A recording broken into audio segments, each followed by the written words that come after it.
It's raining. The notebook has been lying face down on the wet concrete for 6 hours. 200 people walk past it. A janitor steps over it twice. Nobody picks it up because nobody looks down anymore. You look down, you pick it up, and the moment your fingers close around the cover, you stop being a person who has problems and become a person who has options. This is your instruction manual. Read all of it because the people who skimmed it are dead. Rule 1. The human whose name is written in this notebook will die. That's it. That's the entire mechanism. No incantation, no ritual, no blood. You need two things: the name, spelled correctly, and the face. Not a photograph you assume is right. The actual face, held in your mind while the pen moves. This is the first mercy and the first cage. It means you cannot kill someone you've never seen. It means the notebook is useless against a man in a mask, a voice on a phone, a name on a document. Every enemy worth having will figure this out within a week. Rule 2. If you write nothing else, the person dies of a heart attack in 40 seconds. 40, not instantly. You will stand there and count, and the counting is where most people break. But if you write a cause of death within the next 40 seconds, and then details within the next 6 minutes and 40 seconds, they die exactly how you describe it, as long as it's physically possible and the person could actually do it. You cannot make a man in Tokyo drown in a river in Peru in under 4 minutes. The notebook is not magic. It's a contract, and contracts have clauses. This is where you should feel the first cold thing crawl up your spine, because a manual this detailed was not written for you. It was written for a lot of people, over a very long time. Rule 3. Nobody has to die. You can write a name and a mundane cause and a set of actions, and the person will simply do them. Walk to a certain street, mail a certain letter, say a certain sentence, and then continue living. You can steer a human being for up to 23 days. Most owners discover this in month 2, and it changes them more than the killing does. Killing is loud, steering is quiet, and quiet things are what actually rot you. Rule 4, and this is the one people get wrong. Only the owner can see the death god. There is a creature attached to this notebook. It has been standing behind you since you picked it up. It is not your ally, it is not your enemy, and it is not, in any meaningful sense, interested in you. It's bored.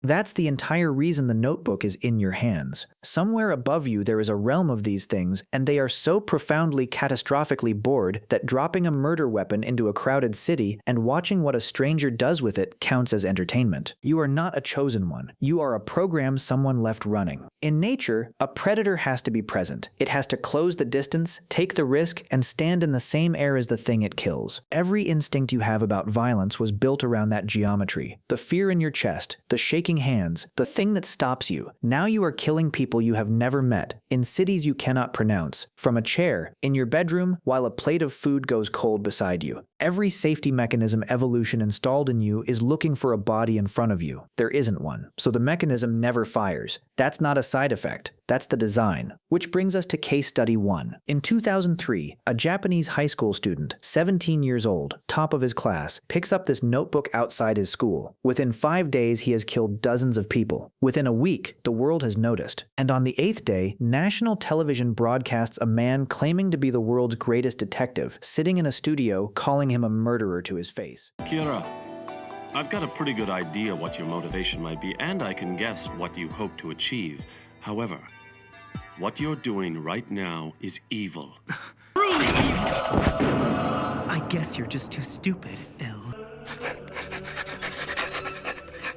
He is being provoked. He knows he is being provoked. He writes the name anyway. The man on screen dies live on air, and in that single moment he confirms 3 things to his enemy: that he needs a name, that he needs a face, and that he is somewhere in the Kanto region of Japan. He gave away his entire operating envelope in 40 seconds because someone insulted him on television. Note the failure. It wasn't a flaw in the notebook. It was ego, and the notebook has no defense against ego. It never did. Rule 5. The notebook does not belong to you. It stays with you while you hold it, but ownership can be traded, stolen, or forfeited. And if you give it up, you lose every memory of it. Everything. The faces, the names, the nights, the person you became, gone. Cleanly, like a file deleted. And here is why that clause exists and why it should terrify you. It makes you disposable. A weapon that erases the operator is a weapon designed to be used by many operators in sequence. You are not the first person to hold this. You will not be the last. Rule 6. The trade. You can give up half of your remaining lifespan, half, not a negotiated portion, half, and in exchange your eyes change. You will see every human being's true name and remaining days floating above their head. Suddenly you don't need documents, or informants, or luck. You need line of sight. People take this deal. They take it fast, usually in a crisis, usually while telling themselves it's temporary. And here's the part they don't do the math on. The eyes cannot see your own lifespan. You will spend the rest of your existence knowing exactly how long everyone around you has, and never knowing how long you have, having already sold half of it to find out about strangers. Congratulations on the upgrade.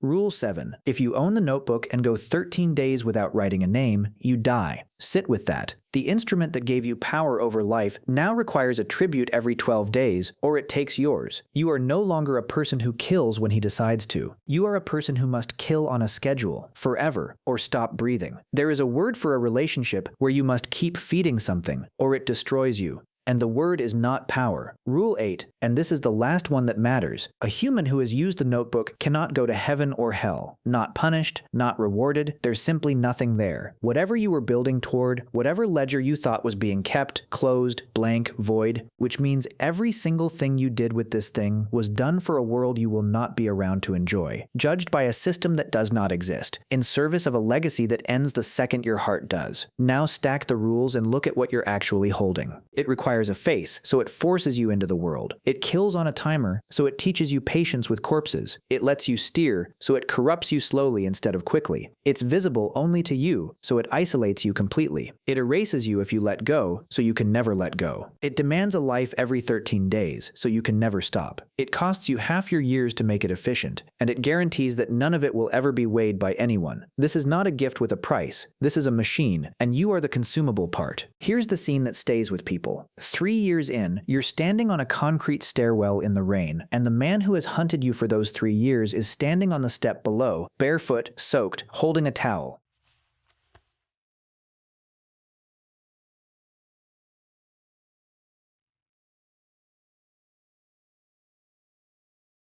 Neither of you says anything true. He dries your feet. It's an absurd, tender, humiliating gesture, and you both know exactly what it means. He is telling you he knows, and he cannot prove it, and he never will, and the two of you are the only people alive who understand the shape of what's happening. You have won. You will keep winning. And there is not a single human being left on the planet you can talk to about it, including him, especially him. That's the actual cost, not the deaths, the silence. So here's the thing about the notebook that took the world 20 years to say out loud. It doesn't give you anything. It doesn't grant power. It doesn't confer intelligence. It doesn't make you dangerous. Every capability it provides, you already had. The judgment, the certainty, the belief that the world would be cleaner if certain people simply weren't in it. You've had that since you were 14. Everyone has. All the notebook does is delete the distance between wanting something and it being true. That's the whole product. It removes friction, and friction is not an obstacle to who you are. Friction is the only reason you've never found out. You have a list. Don't pretend. Somewhere in you there's a rough tally of people the world would be better without, and you keep it the way everyone does, half-formed and never spoken, and you've never once had to look at it in daylight because nothing has ever asked you to act on it. That's not virtue. That's just a lack of opportunity, carefully mistaken for character your entire life. The 17-year-old who picked this up wasn't a monster who found a weapon. He was an ordinary, excellent student who found out, at 17, what he'd have done all along if it were free. And now the rain has stopped, and the notebook is lying face down on the wet concrete, and 200 people are walking past it. You're one of them. The only difference between you and him is that nobody's dropped it in front of you yet.